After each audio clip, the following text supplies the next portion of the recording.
Jagokan Anies, PDIP tidak jago lagi, bukan partai politik.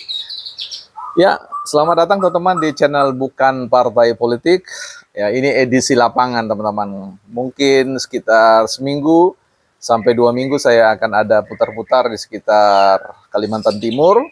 Ya, mengendus udara ibu kota Nusantara, ibu kotanya negara kita. Ya. Nah, kali ini kita akan bicara tentang fenomena politik yang pasca pemilu pilpres, di mana kemudian Anies ya akan berlaga di kandang DKI ya sebagai calon gubernur DKI. Nah, yang menarik di sini adalah rupa-rupanya Mbak Puan dan yang lain-lain partai PDIP lirik ya main mata dengan kandidat Anies yang sangat dijagokan ya, dengan statement Pak Anies cukup menarik ya. Ini merupakan sebuah clue yang mungkin dalam politik kan tidak ada yang tak mungkin ya, segala sesuatu mungkin saja terjadi. Prinsip dari sebuah kontestasi kekuasaan politik itu bagaimana partai harus menang ya begitu, sehingga akan banyak ruang-ruang atau batasan-batasan yang akan di-delete, dihapus sehingga bisa melintas batas.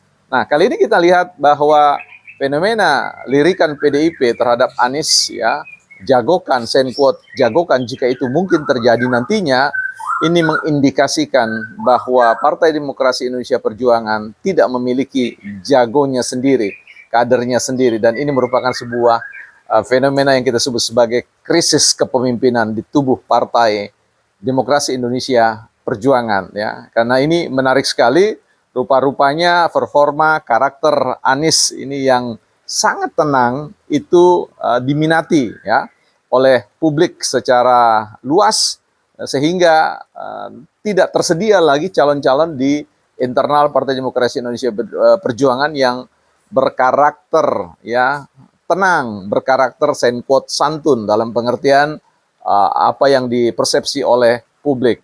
Nah, kita lihat di sini bahwa blundernya Partai Demokrasi Indonesia Perjuangan dalam performa Pilpres kemarin mengindikasikan sangat kuat bahwa terjadi ya miss atau bias kaderisasi kepemimpinan di tubuh Partai Demokrasi Indonesia Perjuangan yang tidak mampu melahirkan pemimpin-pemimpin dengan karakter yang tenang, karakter yang tidak emosional ya. Karena ada peribahasa yang mengatakan bahwa orang yang emosi, orang yang selalu mengumbar emosi, itu ibarat suatu istana yang dikelilingi oleh tembok-tembok yang roboh, sehingga tidak ada defense ya, kekuatan untuk bertahan, untuk menghalau serangan-serangan musuh karena temboknya sudah roboh.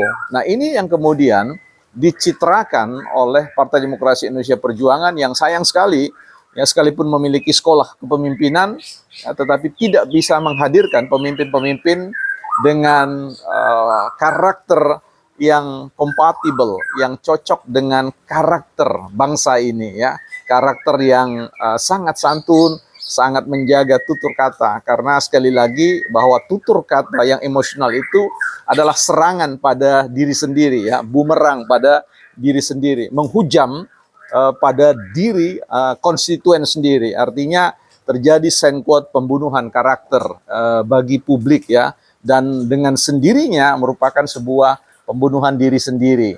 Nah, disinilah yang saya katakan bahwa krisis kepemimpinan kader yang cukup tenang ya, yang seperti dihadirkan oleh Anies itu menjadi sesuatu yang kemudian diisi dan ditanggapi dalam kaitannya dengan bicara tentang kemungkinan ya, probabilitas terkait dengan apakah PDIP bisa mengungguli yang lain-lain, merebut kekuasaan dan menugaskan Anies sebagai petugas baru ya untuk meliding Jakarta ya sebagai sebuah pusat kekuasaan yang kemudian akan dialihkan mengalami transisi di IKN, yang artinya kalau PDIP bisa memenangkan DKI itu artinya dia memiliki power untuk mendikte, artinya untuk tidak selaras seirama sefrekuensi dengan IKN, dan ini menjadi sesuatu yang sangat riskan bagi Prabowo dan Gibran untuk membiarkan Jakarta jatuh ke tangan PDIP ya.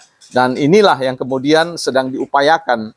Apakah kemudian nanti Anies dan Ridwan Kamil head to head untuk berhadap-hadapan ya, sekalipun tentu kita tahu bahwa Partai Demokrasi Indonesia Perjuangan akan sulit ya memberikan support terkait dengan Ridwan Kamil ya, daripada Ridwan Kamil yang jelas-jelas arahnya adalah arah IKN, ya, maka Anies lah yang kemudian paling cocok bagi mereka dalam pandangan praktis ya, pragmatis terkait dengan siapa yang akan memimpin Jakarta.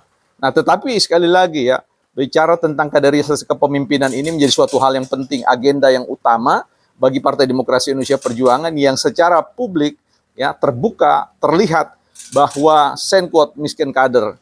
Sehingga kita sarankan saja sekalian kalau misalkan PDIP melamar, melirik Anies dan kemudian ingin menjadikan beliau sebagai Gubernur DKI yang akan diusung oleh Partai Demokrasi Indonesia Perjuangan, sekaligus saja kasih KTA ya, kartu tanda anggota, karena sekali lagi mungkin ya kepribadian Anies yang tenang ya itu bisa mempengaruhi, mengimpact ya, memberikan dampak pada konteks perupaan seorang pemimpin di tubuh Partai Demokrasi Indonesia Perjuangan. Ini menjadi sebuah catatan yang krusial bagi Partai Demokrasi Indonesia Perjuangan ya.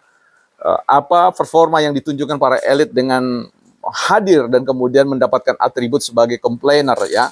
Jadi orang-orang yang selalu mengeluh dan sebagainya. Ini satu karakter yang jauh dari karakter seorang pemimpin yang diidealkan, pemimpin yang normatif yang selalu dicari di organisasi-organisasi manapun, apakah organisasi korporasi atau juga organisasi publik, termasuk dalam konteks ini adalah organisasi politik ya, sebagai seorang pemimpin di tubuh pemerintahan.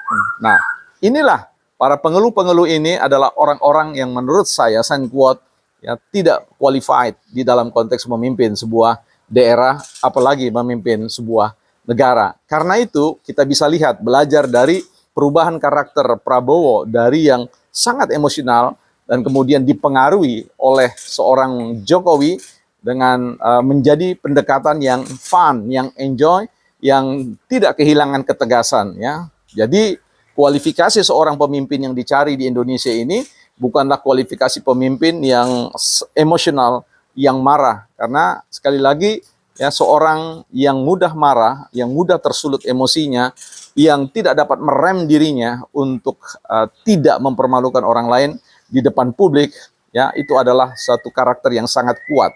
Ya, orang yang tidak mempermalukan, yang tidak mudah menghina adalah pribadi yang memiliki syarat yang cocok untuk menjadi seorang leader di tengah-tengah persoalan atau dinamika masalah yang sedang dihadapi oleh publik. Karena itu kalau ya PDIP menjagokan Anies, saya kira ya sekali lagi PDIP kehilangan kejagoannya. Itu berarti krisis kepemimpinan yang harus segera disikapi dengan cerdas ya, bukan partai politik.